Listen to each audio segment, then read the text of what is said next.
Assalamualaikum warahmatullahi wabarakatuh. Selanjutnya, ya, perkenalkan nama saya Vivian Rolisan dengan NIM G0021 SGDA1. Di video kali ini aku akan menjelaskan mengenai laporan praktikum anatomi blok 3, pertanyaan ketiga sebagai berikut. Anda seorang mahasiswa tingkat terakhir masa tidak nyaman setelah mengonsumsi makanan cepat saji selama sebulan penuh karena kesibukan menyelesaikan skripsi. Dan selanjutnya, sebagai teman yang baik, jelaskan kepada Anda tentang traktus digestivus inferior, jelaskan tentang perbedaannya ileum dan ileum, struktur bangunan di kolon, dan juga struktur anatomi yang berhubungan dengan pengeluaran feses. Nah, kita akan masuk dulu ke yang pertama, yaitu perbedaan yayunum dan ileum. Nah, yayunum dan ileum ini merupakan bangunan yang ada di intestinum tenyo atau di usus halus ya. Jadi setelah dua denum itu ada yayunum dan juga ileum. Nah, yayunum dan ileum ini sebenarnya mirip-mirip. Coba memang dia agak beda gitu. Bedanya yang pertama itu dari lokasinya. Kalau misalnya yayunum, dia itu lokasinya agak di kanan bawah gitu, di kiri bawah. Kalau misalnya ileum itu memang agak di kanan atas gitu. Nah, terus kalau misalnya yayunum itu dia tuh warnanya tuh agak merah gelap gitu, sedangkan kalau misalnya ileum itu dia warnanya pink muda gitu. Nah, yayunum itu dia sama ileum tuh sebenarnya mirip-mirip juga diameternya. Terus kalau misalnya di yayunum, dia dindingnya atau otot polosnya itu lebih tebal dibandingkan ileum, karena memang penyerapannya itu lebih banyak di yayunum dibandingkan di ileum gitu. Nah, vaskularisasinya juga banyakkan di yayunum dibandingkan dengan ileum. Tapi berbeda dengan vasa rektanya. Kalau vasa rektanya di yayunum itu panjang, sedangkan di ileum itu pendek gitu.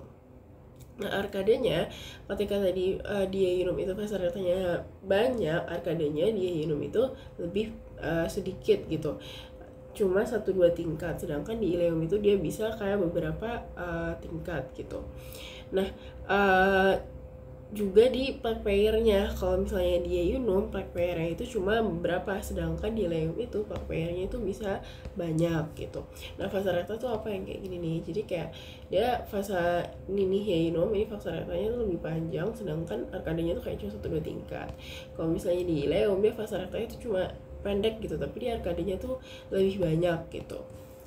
Nah, terus lanjut ke bangunan-bangunan yang ada di kolon.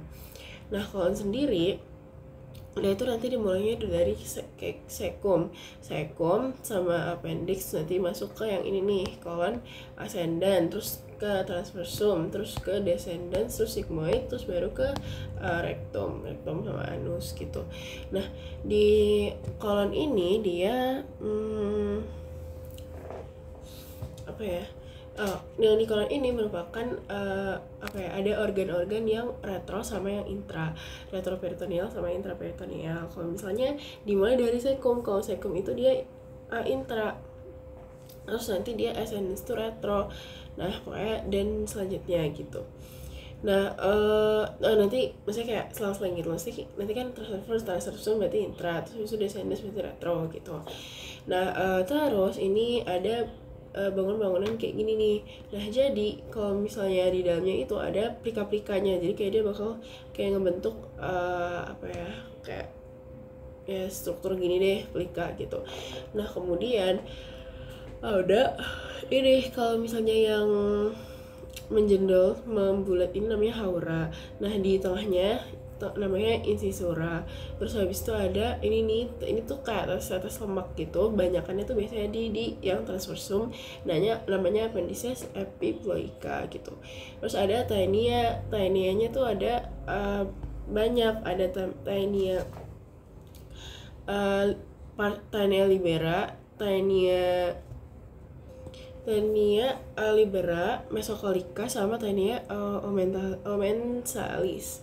Kalau misalnya mesocollica tuh biasanya ada di sini gitu, terus omensalis sini. Nah, terus yang bedanya itu kalau misalnya Taenia mesocollica berarti kan dia memang di tempat pelekatannya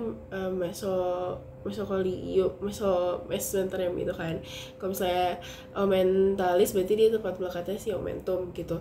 Nah tapi kalau misalnya Taenia libera itu dia nggak dilekatin sama apa-apa gitu, dan dia adanya di sigmoideum gitu. Apa lagi ya? Mungkin udah untuk kolon. Nah lanjut ke organ-organ defekasi. Nah organ defekasi itu dia ada si rektum sama anus gitu.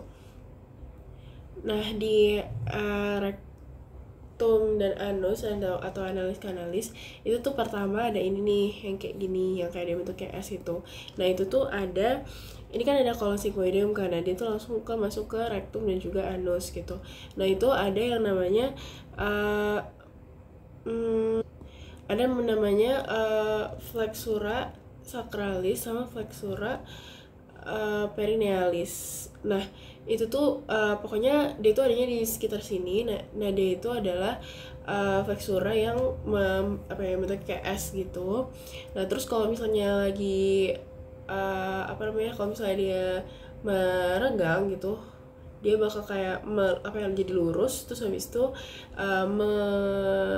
membiarkan ada feses yang lewat gitu. Nah lanjut.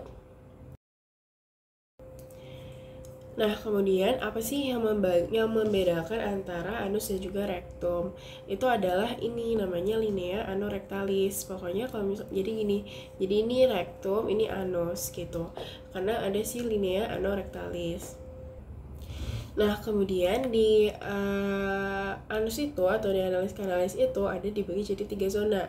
Yang pertama itu zona columnaris. Zona columnaris itu yang ini, yang kolumna analis yang ini, yang ada si Morgagni ini. Nah kemudian yang kedua ada pecten analis. Nah pecten analis itu dia pokoknya ada garisnya yang namanya linea pectinata. Yang ini kan nah berarti ini pecten analis, linea pectinata atau linea dentata. Nah dia itu mengikuti, pokoknya dia ada vulvula analis juga di sini. Jadi kayak tadi ada kolumnaris, habis itu pecten analis, habis itu dilanjut sama zona cutanea. Nah zona cutanea ini yang adalah kulit eksternalnya gitu. Nah dia itu dibatasinya sama linea anocutanea gitu. Nah kemudian di anus itu juga ada otot sphincter. Otot sphincter itu ada 4. Yang pertama itu ada musculus sphincter yang ani internus dan externus. Kemudian ada musculus corrugator ani dan juga musculus puborectalis.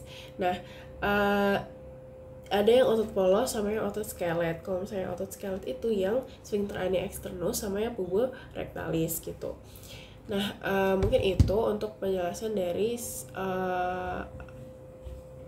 nomor 3 dari soal laporan anatomi blok 1-3. Kurang lebihnya mohon maaf. Wassalamualaikum warahmatullahi wabarakatuh.